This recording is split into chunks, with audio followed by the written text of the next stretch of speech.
1 aerial, 2 aerial, grey aerial, blue aerial. This aerial is attached to a small car. This one gets its signal from the stars. What a lot of different aerials there are. And there used to be a lot more. I wonder if, like me, you remember other types of aerial that used to be commonplace but are a scarce sight now, like CB radio, BSB square aerials, or the old 402 system aerials from back in the days of black and white TV, later commonly used for radio reception. But what we're looking at today is a bit more esoteric. I wonder if you have ever spotted one of these while walking around Aberdeen city centre before. Despite their enigmatic nature, there are lots of them to be found. Small rectangular grey boxes mounted to folks' homes, and sometimes businesses as well. Looks like the Dons had quite a few.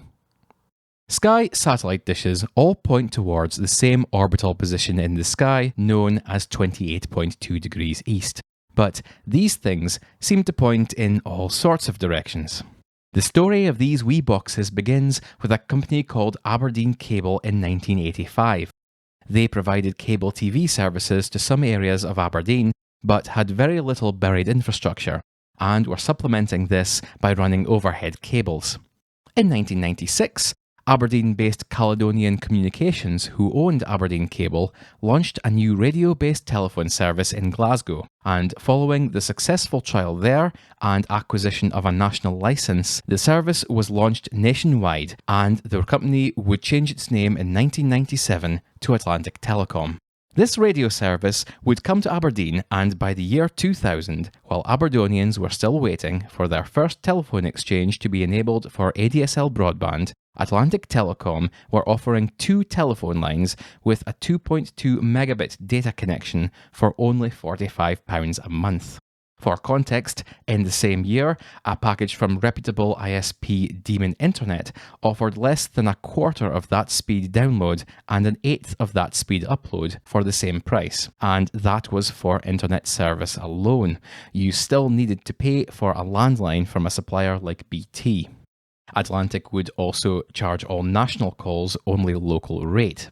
The technology behind this system comes under the umbrella of what we call FRA, or Fixed Radio Access Systems. It worked by line of sight to base stations located on the top of nearby high-rise flats.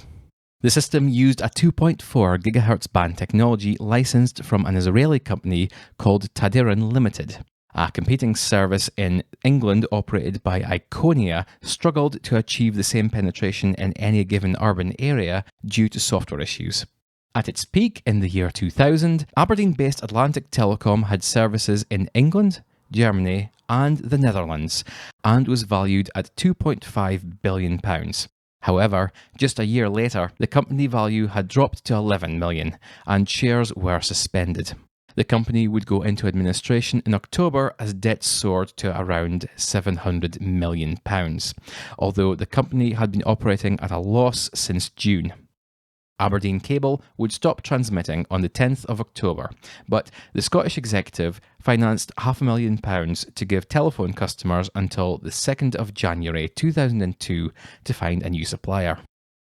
BT engineers have been ripping out the old coax to make room for new telephony cables under the streets ever since, leaving Aberdeen, as usual, left behind most other cities in the UK with no alternative to Sky TV if you wanted any more than 5 channels of entertainment. But the world of 2001 is now long behind us. Freeview and FreeSat gave Aberdonians an alternative to rocketing Sky television bills for a long time. But today, streaming services provided by ever-improving broadband speeds are making live television less relevant.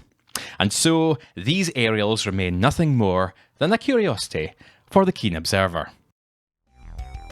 Providing cable services without having to shell out the cost of actually running a cable. What an absolutely typical, thrifty Aberdonian concept.